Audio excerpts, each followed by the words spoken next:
Olha a gente aqui de novo, aula 3. Estão gostando? Isso aí. Sim, Ó, sim. vocês fizeram uma declaração poderosa para mim entre as sessões. Você pode dizer de novo, Kenny? O que você me disse?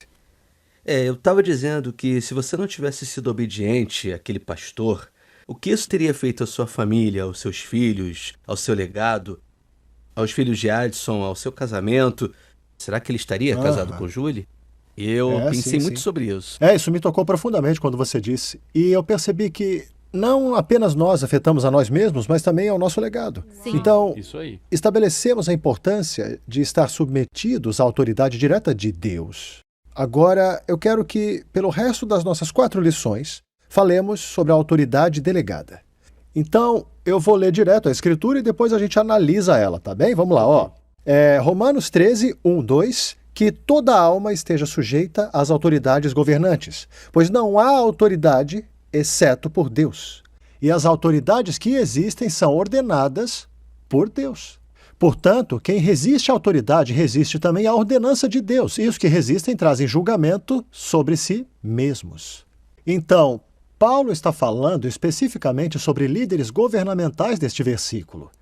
Existem 4 divisões de autoridade delegada em todas as nossas vidas, não é? Ok. E eu vou nomear aqui. Primeiro de tudo, a civil, e essa é a que Paulo fala especificamente, que acabei de ler para vocês, seria, sabe, o presidente, o vice-presidente, etc, etc. Até o policial da rua, a próxima é a família e a próxima é a social. E o que eu quero dizer com autoridade social? Os chefes, professores, treinadores, não é?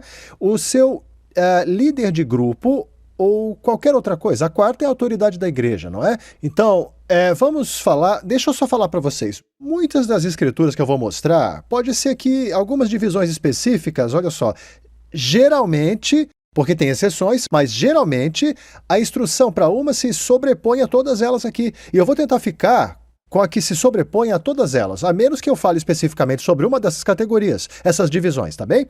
Então vamos lá. Vamos analisar primeiro por virtude, ok? Palavra por palavra, declaração por declaração, e vamos lá, que toda alma, sim, pode-se dizer, toda alma significa você e eu, não é? Sim. Ninguém está isento. Isso aí. E eu posso fazer uma declaração aqui?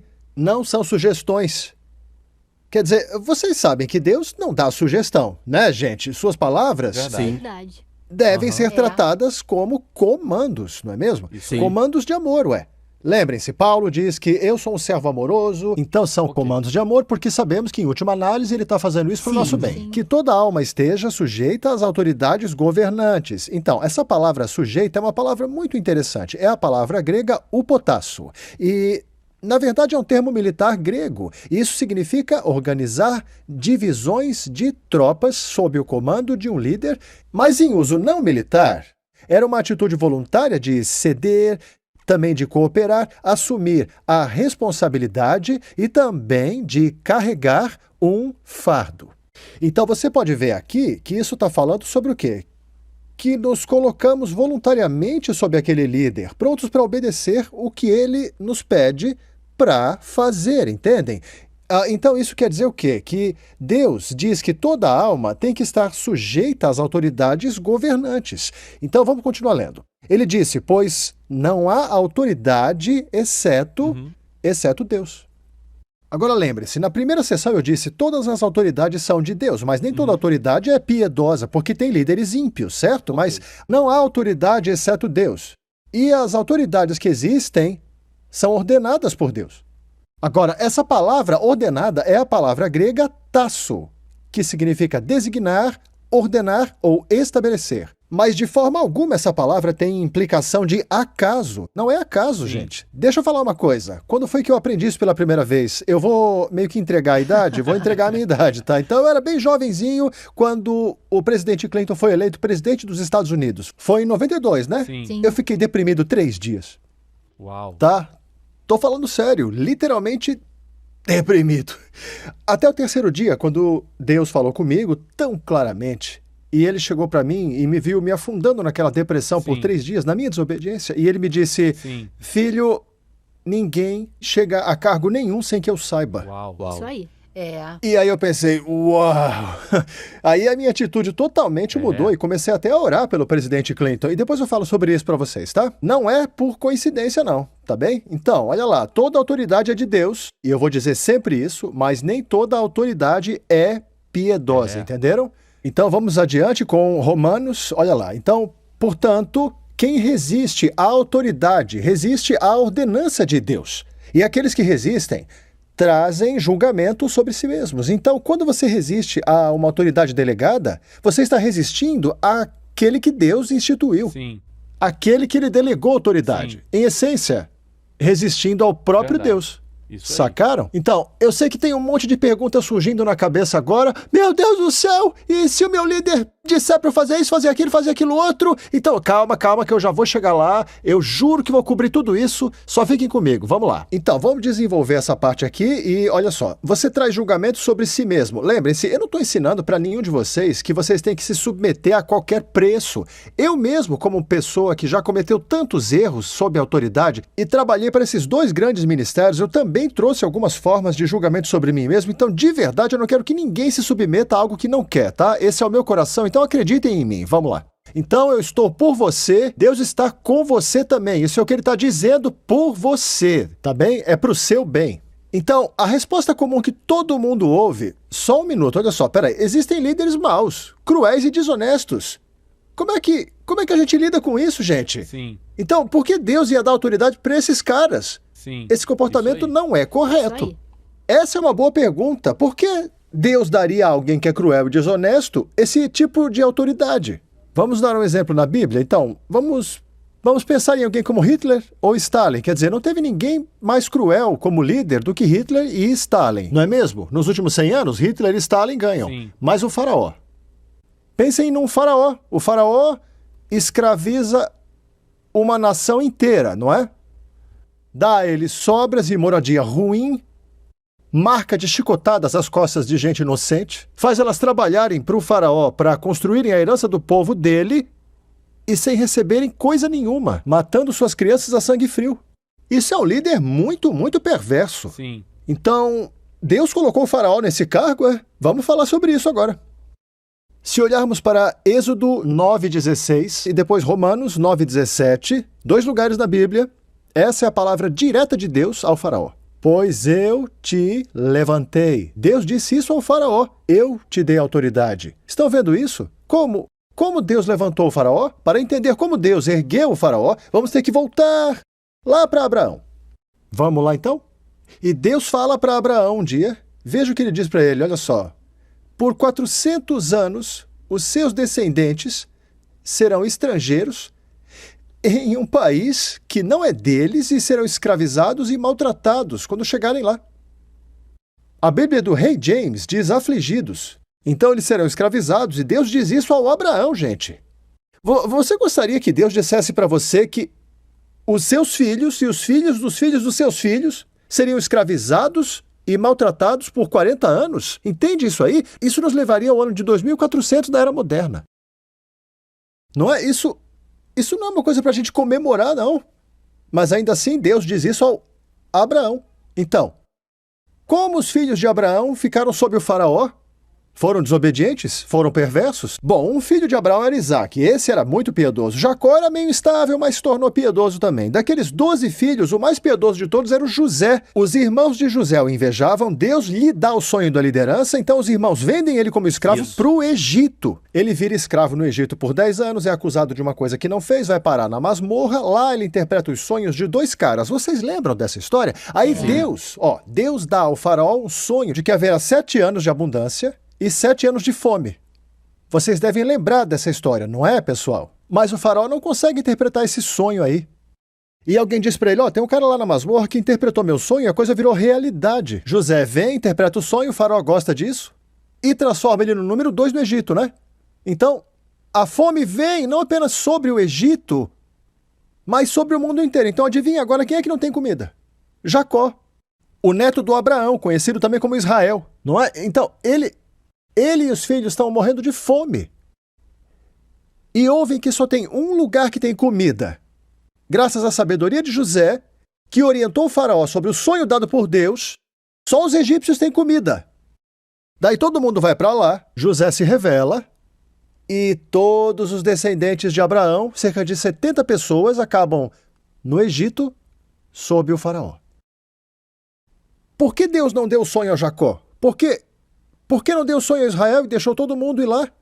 Quer saber? Porque ele queria o faraó, o homem mais poderoso do mundo, o líder mais rico e poderoso do mundo. Ele o levantou, entenderam? Foi isso que ele fez. Ele levantou o faraó.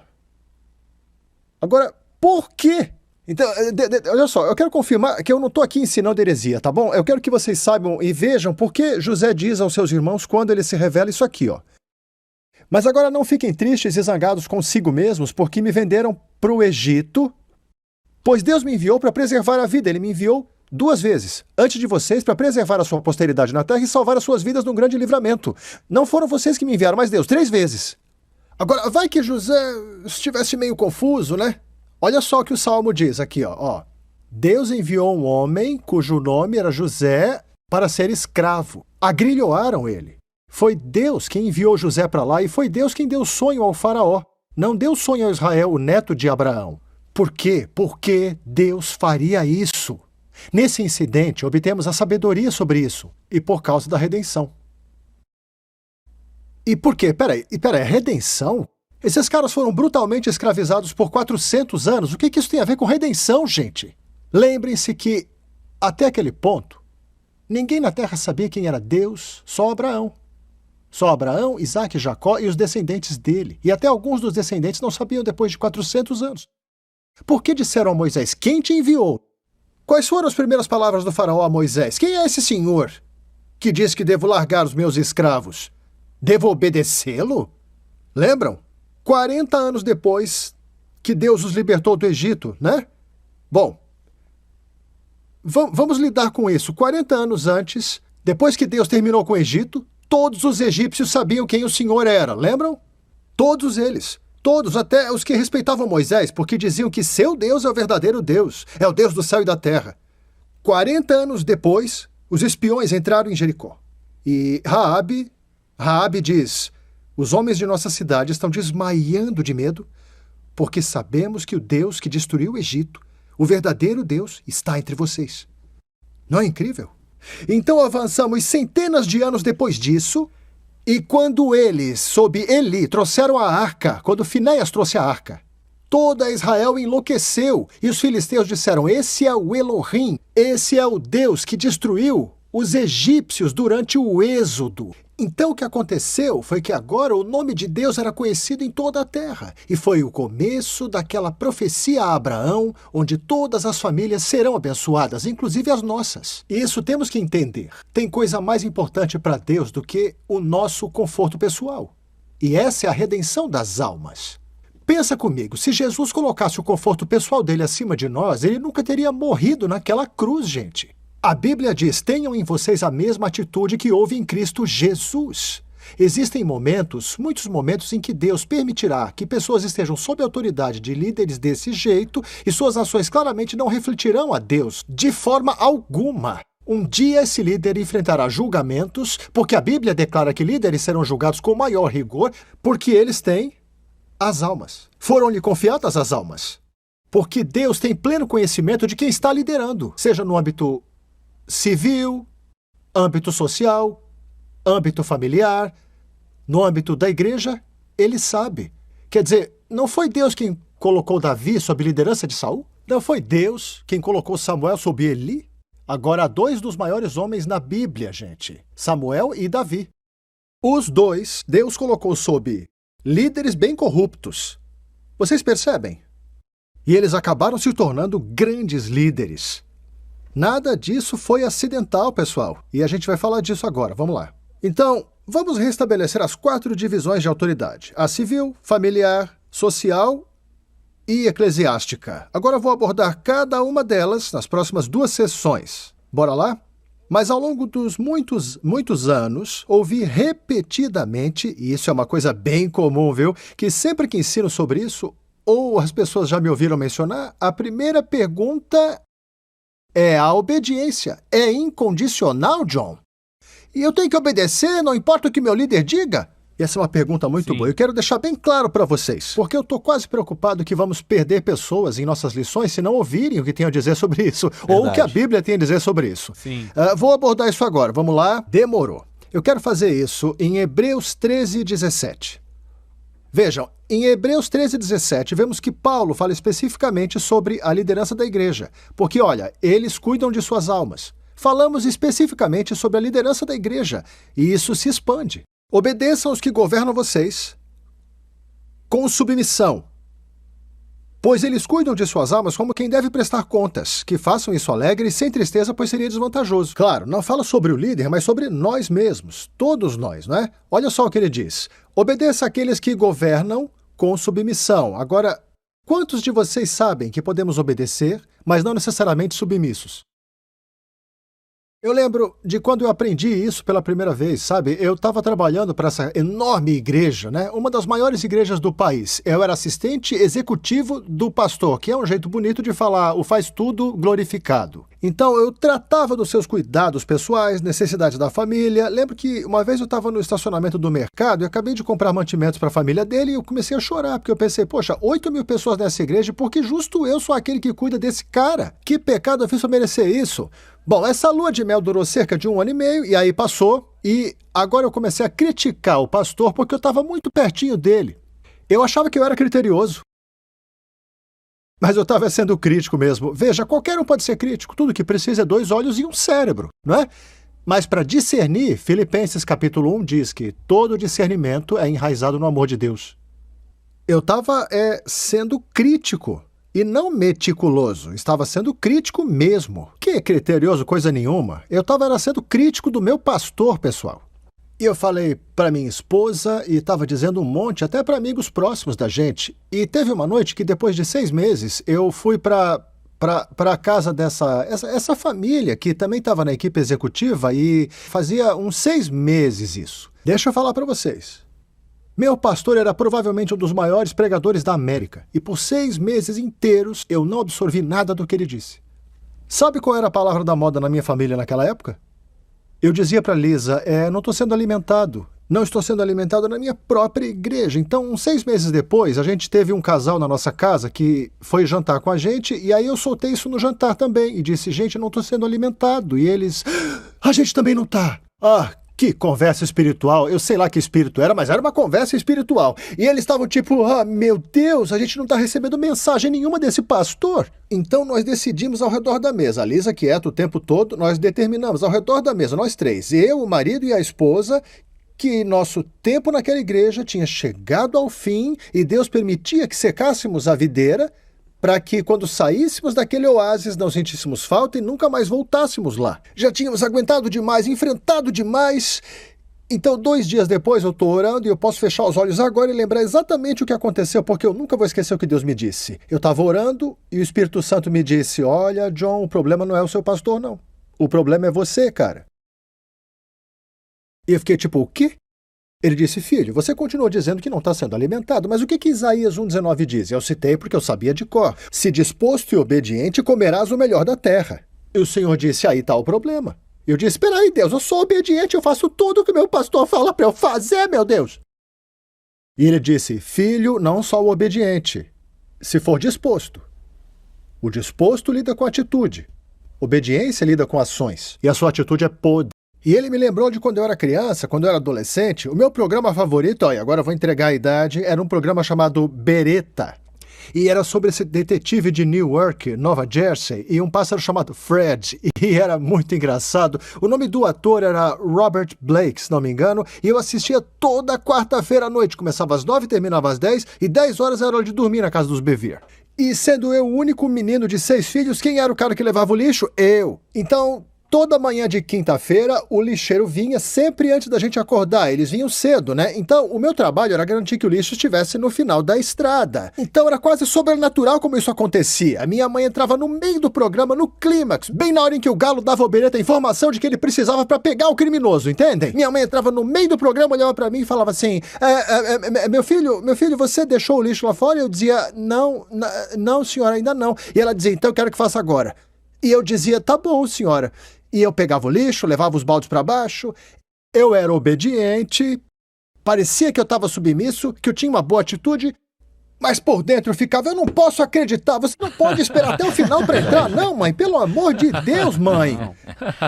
E Deus me lembrou de que era exatamente assim que eu estava fazendo com aquela igreja. Verdade. Então, Uau. eu me arrependi naquele momento.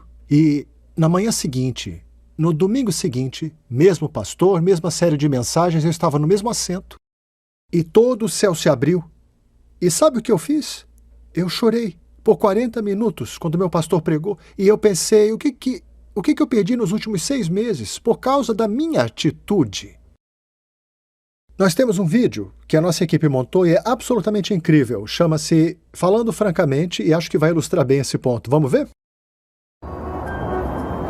Ok, então o que esse dispositivo está fazendo é capturar meus pensamentos e transmiti-los para seus fones de ouvidos. Sim, tudo bem. Coloquem seus fones de ouvidos. Tá, agora assistam isso. Vocês conseguem me ouvir? Vocês estão ouvindo meus pensamentos em tempo real. Demais. Uau, isso é fantástico. Isso é incrível. Não é legal? Fantástico. Eu sei. Senhor Anthony, tenta Ok, você. Tá bom. Vamos lá. Se vocês não atingirem seus números trimestrais, todos estão demitidos. Não. Então, o poder disso é que você pode enviar um e-mail com seus pensamentos, ok? Imagine que você está atolado em um projeto. Você pensa e ele envia automaticamente. Ótimo. Nossa, isso é ótimo. E aí, pessoal? Oh, Ei, bem-vindo, eu Frank. sinto Ei, muito Frank. por estar atrasado. Desculpa pelo atraso. Espero não ter perdido muito da grande Não, sem apresentação, problema. cara. Oh, Charles, adorei o cabelo. Pessoal, espera só um segundinho. Eu tenho que aproveitar esse momento para elogiar esse cara. Frank, como todos vocês sabem, tem superado seus números de venda trimestralmente. Sério. Eu confiaria meus filhos a esse Bem, cara. senhor, todos sabemos que isso é apenas por causa da sua grande liderança. E, é claro, a qualquer momento eu amo seus filhos. Esses filhos são os pestinhas.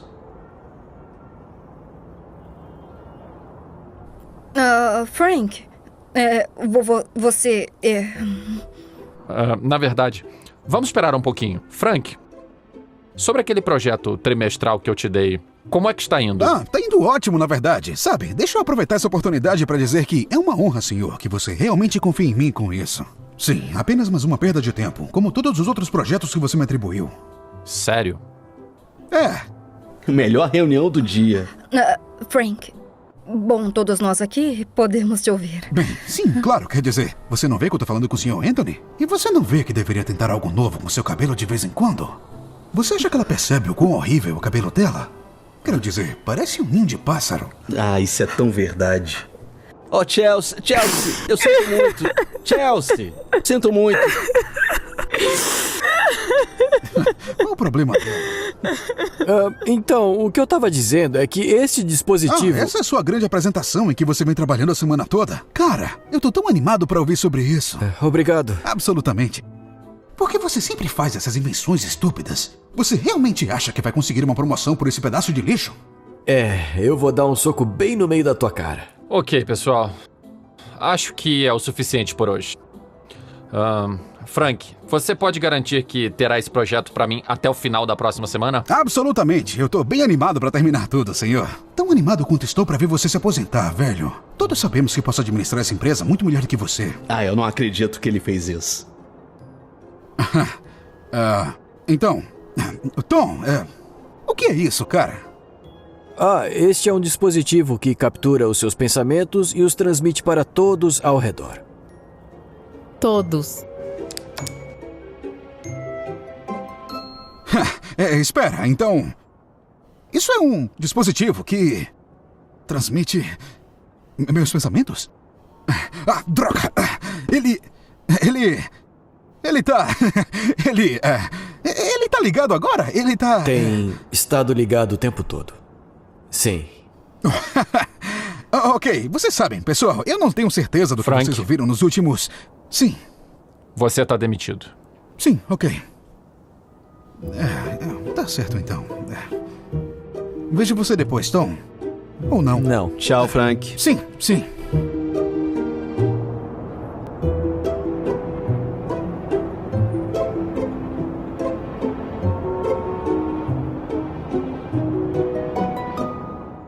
Foi bem legal. Acho que ilustra bem aquele ponto que eu falei para vocês, não é não, pessoal? Então, você pode ser obediente sem ser submisso ou disposto, não é? Também pode Sim. ser submisso sem ser obediente e obedecer ao líder enquanto é submisso.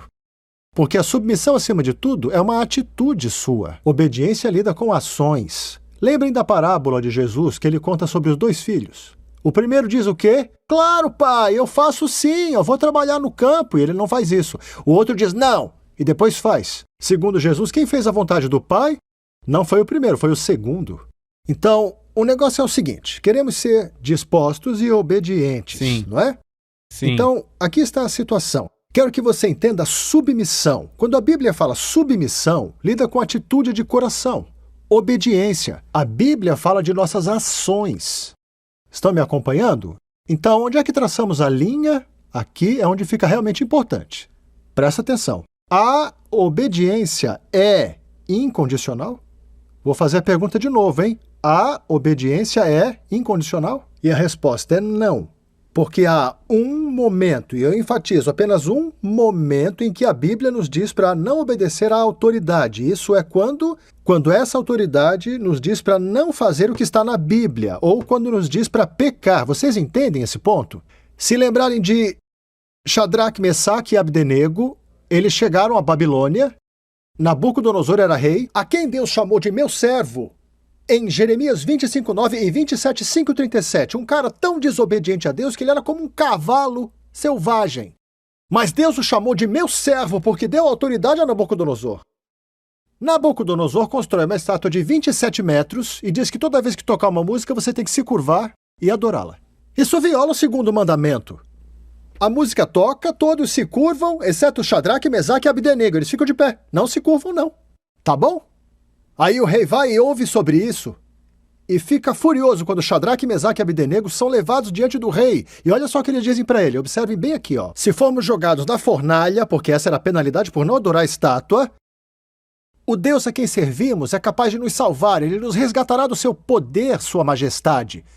Mas mesmo que ele não faça, deixamos bem claro para você, sua majestade, que nunca serviremos aos seus deuses ou adoraremos a estátua de ouro que você ergueu. Ou seja, eles não obedecem ao comando de pecar. Em outras palavras, Nabucodonosor para eles era um idiota. Eles dizem, você é um babaca idiota, imbecil, a gente não vai obedecer você de jeito nenhum, imbecil. Sim. É. De jeito nenhum. Eles não obedecem ao comando de pecar, mas mantêm a atitude submissa. A Bíblia ensina submissão incondicional à autoridade. Incondicional, mas não obediência incondicional. Na verdade, deixa eu mostrar isso para vocês. Vamos olhar isso de uma perspectiva familiar. Dá para fazer isso rapidinho? Na verdade, nas próximas lições vamos falar de família mesmo, né? Então vamos lá. As esposas devem aceitar a autoridade dos maridos. Olha só. Então, mesmo que alguns maridos se recusem a obedecer às boas novas, suas vidas piedosas falarão com eles sem palavras. Então, se o marido não obedece a palavra de Deus, quem é maltratada? A esposa. Entenderam? Eles serão, mas veja, o que Pedro diz, eles serão conquistados a observar suas vidas puras e reverentes. Em outras palavras, seu coração submisso. Mas uma esposa deve obedecer ao marido se ele disser para pecar? Não. Vamos dizer que o telefone toca e aí a esposa atende e aí ela vai... Amor, o seu chefe está no telefone. Aí o marido diz, não, fala que eu não estou em casa. Ela diz, querido, eu te amo, eu posso dizer para o seu chefe que você não quer falar com ele, ou você atende, mas eu não vou mentir para ele de jeito nenhum. Isso é submisso. Ela podia dizer, seu idiota, por que eu casei com você? Não, ela diz, querido, eu não vou obedecer ao seu comando de pecar, entenderam? Então ela mantém uma atitude submissa, mas não volta atrás. O marido diz, não vá à igreja nunca mais. Ela responde, querido, eu te amo muito, sua comida está no fogo, mas Deus disse para eu não deixar de me reunir, então agora eu vou pegar as crianças e vou para a igreja, sim senhor, tá? É submisso, pois há na Bíblia uma atitude não escrita que ensina submissão incondicional. É a nossa atitude. Mas ela não obedece ao comando dele. Na verdade, deixa eu falar, Deus abençoa aqueles que se recusam a obedecer ordens que conduzem ao pecado, certo? Olha só, o exemplo das parteiras. O faraó ordena que elas matem os meninos, lembram? Contudo, elas não matam ninguém. E por quê? Porque temiam a Deus. E por isso as parteiras rejeitaram as ordens do rei. Afinal, ele mandava matar criança? Que é isso? Sim. Sim. Elas permitiram que os meninos vivessem também. E porque as parteiras temiam a Deus, porque obedeceram a ele, não ao rei, elas ganharam famílias próprias. Então foram abençoadas. Olha só, Paulo, não é? Chama o sumo sacerdote de sepulcro caiado. Lembram? Além disso, vamos voltar ao início para Pedro e João. O mesmo grupo disse a Pedro e a João que não podiam pregar em nome de Jesus ou ensinar em nome dele. Mas isso viola a palavra de Deus, porque Jesus disse, vão por todo mundo e preguem o evangelho, lembram? Então, olha o que os caras dizem. Veja o que Pedro e João respondem para eles. Você acha que Deus quer que obedeçamos a você ao invés dele, é? Olha só. Sim. E você sabe o que a Bíblia diz? Com grande poder, e isso foi logo depois de se recusarem a obedecer, tá? Com grande poder, os apóstolos deram testemunho da ressurreição. Deus abençoou a desobediência deles à ordem de pecar. E se você olhar para a atitude submissa, olha só para Paulo. Ele chama o sumo sacerdote de sepulcro caiado. Ele é esbofeteado no rosto, não é? E chama o sumo sacerdote disso. Olha só o que Paulo diz. Sinto muito, irmãos, eu não percebi que era o sumo sacerdote. Paulo responde, pois a Escritura diz que você não deve falar mal dos governantes. Então você vê, os discípulos tinham a postura de que não tinham que obedecer os comandos, os líderes, porque, olha, os fariseus, eles não eram só líderes espirituais, eram líderes políticos de Israel, porque Roma deixava essas nações se governarem sozinhas. Então, Paulo e seus apóstolos tinham uma atitude assim, ó, se eles nos mandarem pecar e nos mandarem desobedecer a palavra de Jesus, não vamos fazer isso, vamos manter uma atitude submissa. Paulo pediu desculpas e disse, sinto muito por dizer isso a você. Então ele manteve a atitude de respeito para com o sumo sacerdote que deu na cara dele, não é? E vejam isso, ele foi submisso. Há muito mais a abordar e eu espero que tenha esclarecido alguns medos, porque tenho certeza de que tem muitos medos aí. No começo a gente falava sobre como a alma está sujeita a autoridades de governantes e que não podemos achar que Deus nos faria obedecer a uma autoridade que nos faça pecar. Temos que obedecer a sua palavra. Há uma autoridade superior, então isso eu vou enfatizar bastante isso. Quero que seja enfatizado o tempo todo durante a lição nesse curso e vou enfatizar isso em cada lição que está por vir também. Mas estamos começando a entender a bênção, a provisão, a paz que vem de se submeter à autoridade de Deus, seja ela direta ou delegada. Mas não se preocupem, nós vamos falar muito mais sobre isso nas próximas aulas.